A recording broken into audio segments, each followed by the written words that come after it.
Hoy voy a presentarles esto que es parte de los trabajos que hemos tenido en GEL y básicamente he querido titular esta charla como Retos para el diagnóstico y manejo del linfoma plasmablástico en América Latina. Venimos trabajando esto en un grupo ya desde hace algún tiempo y hemos tenido la fortuna de tener el acompañamiento del doctor Castillo, que acaba de darnos una magnífica conferencia en cuanto a colaboraciones, del doctor Malpica y también eh, hemos tenido el acompañamiento importantísimo de todas las personas que en este momento hacen parte de este trabajo de investigación. Yo quiero presentarles mis conflictos de interés, que no hay ninguno para esta conferencia, y básicamente esta agenda, que es presentarles un poco un breve estado del arte en linfoma plasmablástico, con la intención de comparar con lo que nosotros encontramos en nuestro estudio. Y al final daré unas perspectivas sobre los retos para el manejo, diagnóstico e investigación del linfoma plasmablástico en América Latina, que me parece que es uno de los tópicos en los cuales podemos trabajar quienes amamos estas dos, digamos, ramas de la hematología, que son el linfoma y el mieloma. Y esto me parece a mí que el linfoma plasmablástico reúne parte de esto que nosotros hacemos hoy en día. Entonces, para arrancar un poquito a hablar de la historia, Deleclue se describió esto en 1997, ya unos buenos años después de que se describiera el VIH, porque es el VIH, específicamente la inmunosupresión por VIH, quien hace que Deleclue, a través de, digamos, el conocimiento ya del VIH, probablemente para esos momentos, empezar a describir este tipo de pacientes. Este tipo de pacientes fue una serie corta realmente en donde básicamente se determinaron unas características muy similares al linfoma difuso de células B grandes, pero con un fenotipo diferente y un comportamiento clínico diferente. ¿Qué conocemos hoy en día? Que no solamente el estado de VIH es el que puede precipitar la presencia de un linfoma plasmablástico, sino también enfermedades autoinmunes que también tengan un estado de inmunosupresión, el estado post-trasplante, sobre todo el trasplante renal, y en ancianos con inmunosenescencia, pero también puede existir linfoma plasmablástico en personas que tienen su sistema inmunitario presuntamente intacto, y esto digamos que es importante de notarlo porque hay un grupo de pacientes que podrían desarrollarlo. Estos datos los voy a presentar esencialmente porque quiero que comparemos un poquito lo que nosotros encontramos en nuestro estudio con esto que se ha descrito anteriormente. El 2% de los linfomas asociados a VIH, 0,7% de todos los casos de linfoma no Hodgkin difuso de las B grandes, más frecuente en hispánicos blancos y afrodescendientes. La mediana edad de la presentación es de 55 años, que lo que sabemos hoy en día es que es mucho menor en personas que sufren de VIH. La relación hombre-mujer es de 5,7 a 1, una importante frecuencia más alta de enfermedad avanzada, y también pues depende de la causa subyacente, pero lo que más vemos es enfermedad avanzada, y el compromiso extranodal en un 53% y estadios avanzados en un 55%. Esta es una gráfica de un documento que vamos a publicar próximamente, que ya ha sido sometido al American Journal of Hematology, que en el cual trabajamos con el doctor Castillo, el doctor Malpica y el doctor Beltrán, y pues con el acompañamiento del doctor Ramírez Gamero, que hoy en día está en Dana-Farber con el doctor Castillo. Vamos a publicar esto muy próximamente, que es el update del diagnóstico de la estratificación de riesgo y manejo del linfoma plasmablástico, en donde vemos una gráfica bien interesante sobre la fisiopatología, que tiene que ver con dos cosas específicamente, y es el virus de Epstein-Barr, que digamos infecta estas células B, y que hace que se presenten una serie de eventos que finalmente terminan desarrollando el linfoma plasmablástico. Esta infección por el virus de Epstein-Barr eh, hace básicamente que se presenten unos fenómenos moleculares importantes que tienen que ver con el LMP1, que interactúa con el FAS, básicamente con lo que tiene que ver con la apoptosis, el EBNA3A3C, que interactúa con el MYC, y ese MYC digamos que es importante porque vemos que la positividad de este marcador es bien alta en el linfoma plasmablástico y es determinante también de su pronóstico. El LMP2A interactúa con el BCR y el BHFR1 interactúa con el TGP, que, digamos, hace básicamente que las células se repliquen y que se transformen y que se repliquen de una manera continua. Eh, Es importantísimo básicamente que nosotros entendamos que estas dos alteraciones son las que, digamos, esencialmente determinan parte importantísima de la fisiopatología del linfoma plasmablástico y que el linfoma plasmablástico esencialmente tiene un inmunofenotipo que pudiera estar, digamos, en una parte intermedia en el linfoma difuso de las B grandes y la célula plasmática. Frecuentemente, como lo hemos dicho, es Epstein-Barr positivo y tiene marcadores de lo que nosotros vemos frecuentemente en el linfoma difuso de las B grandes, como el CD20 es negativo, lo vemos positivo en el difuso de las B grandes. em, y vemos marcadores, digamos, de célula plasmática. Eso es importante porque muchas veces tenemos dificultades también en hacer el diagnóstico diferencial entre un linfoma plasmablástico y un mieloma plasmablástico. Pero es importante que tengamos contextualizado a qué nos estamos enfrentando porque es importantísimo clasificarlo para darle un adecuado manejo a estos pacientes.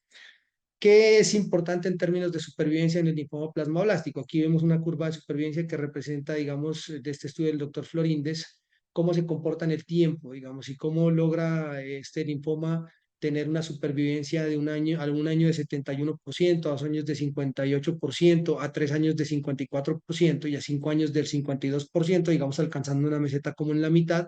Sabemos que es un linfoma de mal pronóstico, pero lo que sí sabemos también es que después de 3 años de haber estado en remisión, casi que se equipara a la supervivencia al de la población general. Y eso vamos a compararlo un momentico ahora con los datos que nosotros tenemos de nuestro estudio.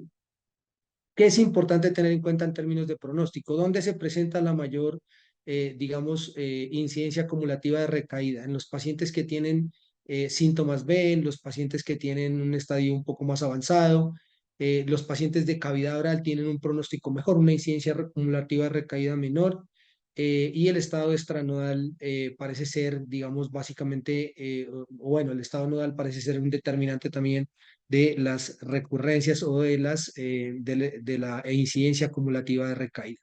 Aquí vemos algo que me parece interesante y lo vamos a comparar ahora. La mediana de supervivencia global en este estudio de Charnock fue de 32 meses.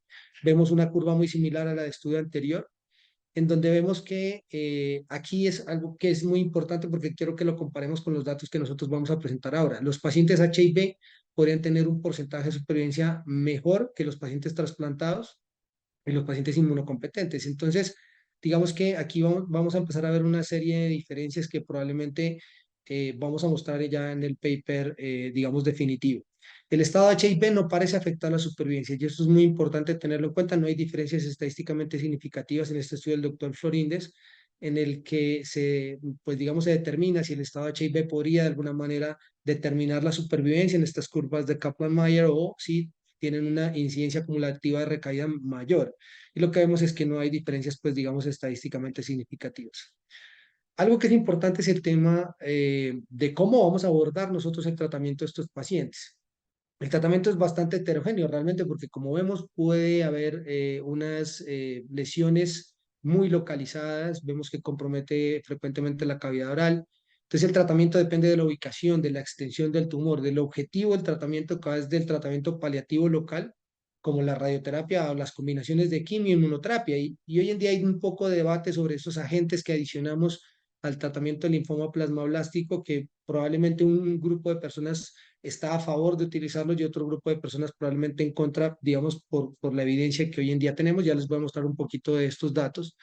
La mayoría de los datos son relacionados o extrapolados de lo que pasa en el linfoma no Hodgkin en personas con VIH. En un estudio, vamos, muy grande, un pequeño porcentaje solamente estaba representando al linfoma plasmablástico. Entonces, ¿eso qué nos permite decir? Que no existe un enfoque terapéutico estándar de cuidado realmente. Si hoy en día vemos lo que estamos utilizando, realmente, digamos, está derivado de los estudios, de los pocos estudios que tenemos. Entonces, aquí hay una oportunidad muy grande y las voy a decir al final, que es básicamente el desarrollo de un estudio pragmático que predominantemente sea latinoamericano y que sea la manera en la que nosotros los latinoamericanos tratamos al linfoma plasmablástico y una de las propuestas que tendría al final para hacerles. La mediana supervivencia libre de progresión va entre los 6 meses y los 32 meses, como ya les he dicho, hasta 32 meses, pero esto depende, por supuesto, de algunas variables de, que podrían estarlo determinando. En este estudio, que es el que determina esencialmente que el CHOP pudiera ser una terapia insuficiente, la supervivencia en un año fue del 66.7%, solo 12 pacientes subieron este estudio y se sugiere que el CHOP es una terapia insuficiente y esto le da paso, digamos, básicamente a analizar un poco lo que pasa con los linfomas asociados a VIH. Si tenemos en cuenta la representación del linfoma plasmablástico es de tan solo el 6%, pues es muy claro que los linfomas asociados a VIH en esta serie de 1.546%, 1.546 pacientes se beneficiaron más de la quimioterapia infusional R-POSH, digamos cuando adicionamos rituximab cuando hay una positividad para el CD20, pero la terapia infusional conceptualmente tiene una mejor supervivencia en comparación con el CHOP en el análisis univariado y en el multivariado. Y esto es un poco lo que hacemos y vamos a ver qué es lo que se representa en lo que nosotros encontramos en el estudio. Algo que es controversial, y esto es un artículo del doctor Castillo, pero como lo hemos visto durante los últimos meses o años, quizás ha habido detractores, digamos, de la utilización de bortezomib. A mí me parece que el bortezomib es una terapia que pudiera ayudar a mejorar esa respuesta completa, como lo vemos en este estudio, en el que en pocos pacientes, realmente 16 pacientes, pero de los 16 pacientes, 15 pacientes, el 94%, tuvieron una excelente respuesta. La supervivencia global a 5 años fue el 63% y en los pacientes VIH positivos no hubo muertes. Entonces es importante que el bortezomib pudiera convertirse, digamos, en parte de un potencial estándar de tratamiento para nosotros y muchos de nosotros utilizamos bortezomib en la terapia frontal para estos pacientes. Aquí vemos cómo la supervivencia mejora cuando los pacientes están expuestos a quimioterapia. Esto que es muy importante y que también lo logramos demostrar nosotros es el alcanzar la respuesta completa es uno de los mejores determinantes de la supervivencia a largo plazo, como lo vemos en la gráfica B. Y por supuesto también el riesgo por el IPI. Los IPI más bajos, ¿no?, están asociados a mejor pronóstico. En cuanto a la terapia HART, y terapias emergentes, digamos, en este sentido, hay que decir que por lo menos la terapia antirretroviral de alta eficiencia realmente no se constituye en una opción terapéutica monoterapia, no es, digamos, la aproximación que uno debería tener. Es importantísimo, por supuesto, tener controlada la enfermedad del VIH, pero a pesar de que en algunos estudios han mostrado regresiones espontáneas del linfoma plasmablástico cuando el sistema inmunológico parece restablecerse, no se recomienda como una única terapia y los pacientes deben ir a quimioterapia o a una aproximación, digamos, más o menos estándar en cada uno de los centros. ¿Qué tenemos hoy en día en estudios en curso? Tenemos la combinación de daratumumab, ¿no?, es una célula plasmática realmente que se podría beneficiar de la inclusión de daratumumab y de todas estas terapias que utilizamos también en mieloma, ¿no? Bortezomib, por ejemplo, las CAR-T, pomalidomida. Bueno, estos estudios están en ongoing, digamos, y la realidad es que es importantísimo que nosotros podamos tener acceso también a algunos de estos estudios. Entonces voy a mostrarles nuestro estudio, que es el estudio Plasmablat GEL 001. Este estudio lo presentamos en ASH como abstract.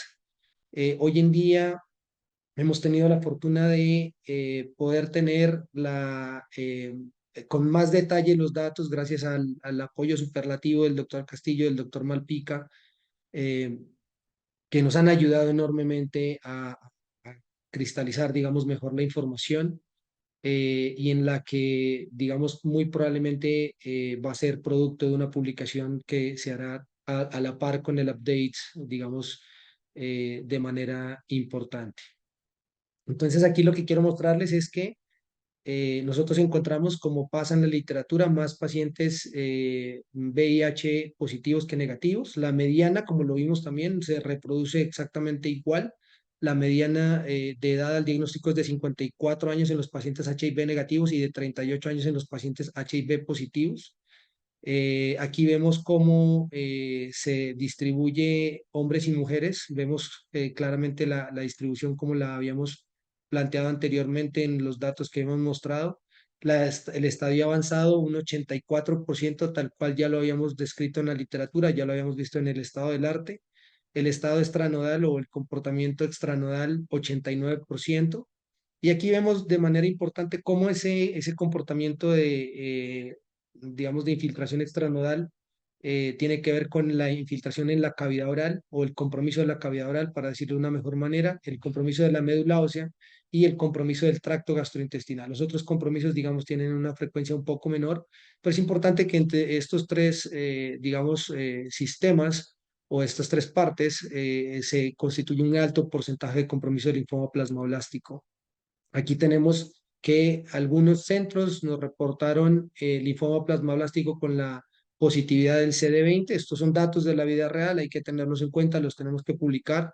El CD30 también, digamos, es importante mostrar que hubo una positividad en el 9,2%. Y aquí vemos que las líneas de tratamiento utilizadas, una primera línea se utilizó en un 64%, la segunda línea en un 25%, una tercera línea en un 5,7% y tuvimos un 4,6% de pacientes perdidos. Algo que es importante es que se utilizó el trasplante de médula ósea en terapia frontal en un 3,4% de los pacientes. Esta gráfica, pues agradecer enormemente el trabajo enorme que hemos tenido del doctor Castillo, el doctor Malpica, el doctor Brian Valcarcel, que nos ha apoyado enormemente, a quien quiero agradecer enormemente también por las maravillosas gráficas y los maravillosos análisis estadísticos con los que nos ha aportado. Aquí vemos las terapias que frecuentemente se utilizan en Latinoamérica, en donde casi el 60% es EPOCH, y EPOCH combinado con bortezomib. Aquí podemos decir que tenemos más del 65% de los pacientes en este esquema.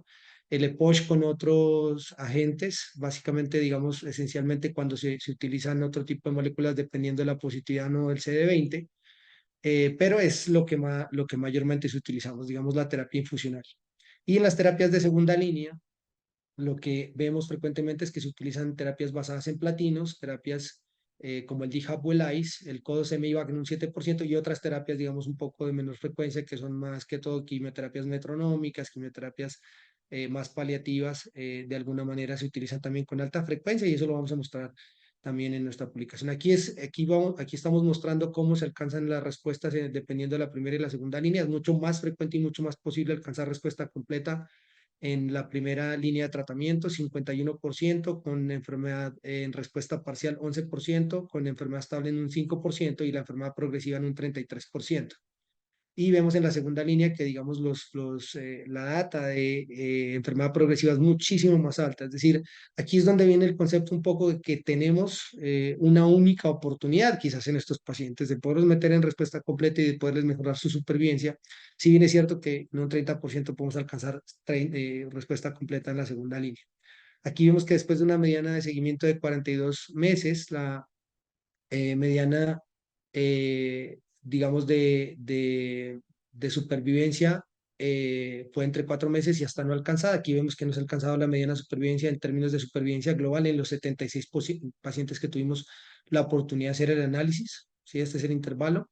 Aquí vemos algo que es importante y siempre me lo preguntaron las personas que pues estaban al tanto del estudio, que cómo nos iba, digamos, básicamente teniendo en cuenta las terapias con el EPOCH, el CHOP y otras terapias. Básicamente no encontramos muchas diferencias entre las dos terapias en términos de supervivencia libre de progresión y supervivencia global, pero les voy a mostrar cómo si en el análisis multivariado tuvimos una situación bastante interesante. Este es en el análisis univariado en términos, digamos, de lo que nosotros vemos en probabilidad de supervivencia. Aquí vemos, por ejemplo, que la enfermedad bulky es un determinante de la supervivencia, el ECOG sin duda alguna, el alcanzar respuesta completa, como lo vemos acá, es un determinante importantísimo de la supervivencia y muy grande, y el estado HIV, pero básicamente lo que les voy a mostrar ahorita es que nos da un poquito al revés, es decir, que los pacientes, como lo habíamos visto, que los pacientes HIV positivos les iba un poco mejor en las otras series, a nosotros pues nos pasa diferente, ¿no? Entonces, esencialmente, aquí tenemos el 72% de los pacientes son VIH positivos, 28% son VIH negativos. Frecuentemente lo vemos reportado en la literatura que se comporta así, más frecuentemente los pacientes VIH positivos, pero aquí sí es importante anotar que los pacientes que no tienen VIH tienen una supervivencia mejor, que es básicamente un poquito diferente a lo que hemos visto en la literatura. Los pacientes VIH suben, digamos, eh, aunque bueno, digamos de alguna manera en los estudios comparativos anteriores habían introducido pacientes con linfoma plasmablásticos post-trasplante. Puede ser que eso esté afectando un poco los datos, pero lo que sí es cierto es que los pacientes que no tienen VIH en nuestro estudio les fue mejor en términos de supervivencia libre de progresión y en supervivencia global. Aquí vemos nosotros cómo se comporta la respuesta, ¿no? Y aquí es importantísimo que, por ejemplo, como lo hemos visto, 36%, 36 pacientes tuvieron respuesta completa y esta curva de supervivencia es bastante esperanzadora. Es decir, los pacientes que alcanzan respuesta completa tienen una curva de supervivencia supremamente diferente a lo que pasa en los pacientes que no alcanzan respuesta completa o, por ejemplo, esta curva que es la de los pacientes en enfermedad progresiva tanto en supervivencia libre de progresión como en supervivencia global. Aquí podemos ver respuesta completa en PFS y respuesta completa en OS. ¿Y qué pasa cuando los pacientes no tienen esa respuesta completa? Las curvas de supervivencia, casi el resto de curvas se solapan, mostrando que la respuesta completa es un determinante realmente de alcanzar una mejor respuesta y una mejor supervivencia libre de progresión y una mejor supervivencia global. Aquí vemos cómo les va a los pacientes de acuerdo al ECOG. Los pacientes de un ECOG más temprano, digamos, son pacientes a los que les va mejor. Aquí vemos los datos de enfermedad Bulky. Aquí vemos los datos de etapa temprana o avanzada. Y esto es muy importante porque también me lo preguntaban. Bueno, ¿y cómo les va a los que solamente tienen compromiso en la cavidad oral y van a radioterapia? No parece ser un gran determinante, digamos, o diferente de la supervivencia. No parece que el estado avanzado o temprano marquen una diferencia enorme, ¿no? Pero aquí, por ejemplo, en el análisis multivariado, hubo dos cosas que nos llamaron la atención. Pacientes HIV negativos tratados con EPOSH les va, digamos, un poco mejor, ¿no? Ustedes ven esta curva aquí, el EPOSH en los pacientes HIV negativos tienen esta curva verde de supervivencia que hace, por supuesto, que pues les vaya mucho mejor. Claro, son poquitos pacientes, no es una gran data, pero al menos nos da unas luces de que probablemente les va mejor. Diferente a lo que pasaba en los pacientes HIV positivos, tratados, digamos, con este esquema de tratamiento. Aquí vemos cómo se comportaron estos pacientes en materia de las infecciones oportunistas. Estos pacientes, un gran porcentaje tuvieron infecciones oportunistas, 44,8%. Y frecuentemente es lo que vemos en los pacientes con VIH, neumocistosis, cándida, herpes diseminado, citomegalovirus, criptosporidium. Bueno, ustedes pueden ver la tabla que realmente es lo que nosotros vemos en estos pacientes. La toxicidad menor al tratamiento se presentó en 25,3% de los pacientes, la toxicidad grado 3 o mayor en 36,8% de los pacientes que tuvieron que ver básicamente con digamos, donde se denota mm, predominantemente estos eventos. Sepsis, 3 pacientes murieron por COVID, arritmia y obstrucción intestinal, digamos, básicamente después de arrancar el tratamiento. Esos son los datos que tenemos hoy en día en nuestro estudio, estamos próximos a publicarlo, por supuesto que estamos tratando de pulir la data para publicarla con respecto a lo que ya les he mostrado de la literatura previamente publicada. Tenemos muchos retos en términos de diagnóstico, yo creo que es importante los estudios de la vida real, pero sí necesitamos una centralización de la patología para que el diagnóstico sea un poco más acertado. Muchas veces tenemos esto que es la diferencia entre linfoma plasmablástico y mieloma plasmablástico. Bueno, es un reto enorme en términos de diagnóstico. En estadificación, sin duda alguna, muchos pacientes se estadificaron solamente con TAC, no hubo la valoración, digamos, por PET, que estaría recomendado en estos pacientes.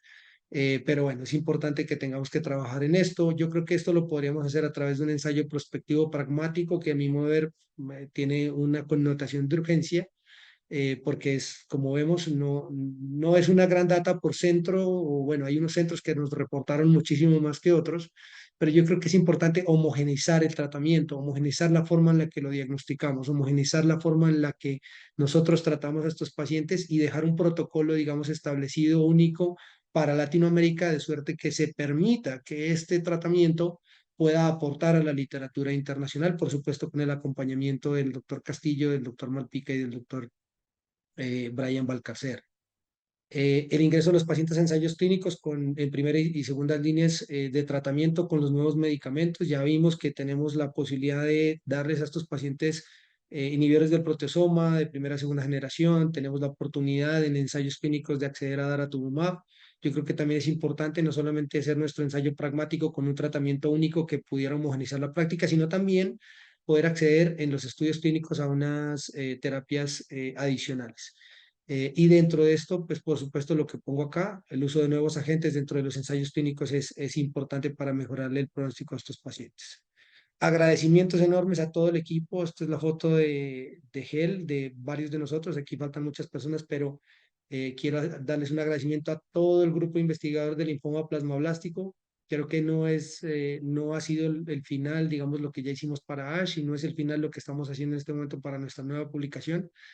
Agradecimiento enorme al acompañamiento del doctor Castillo, con el que siempre hemos estado en comunicación. Como les he comentado, vamos a publicar un update en el que estamos involucradas varias personas del equipo, incluyendo al doctor Brady Beltrán, Brian, bueno, al doctor Luis Malpica, al doctor Brian Balcalcer, a la doctora Cintia también Fuentes, quien nos ha acompañado de manera superlativa con la organización de todos los datos y de todas las situaciones que tienen que ver con la conexión de la gente, y por supuesto a todo el equipo de investigadores. Muchísimas gracias y espero sus preguntas.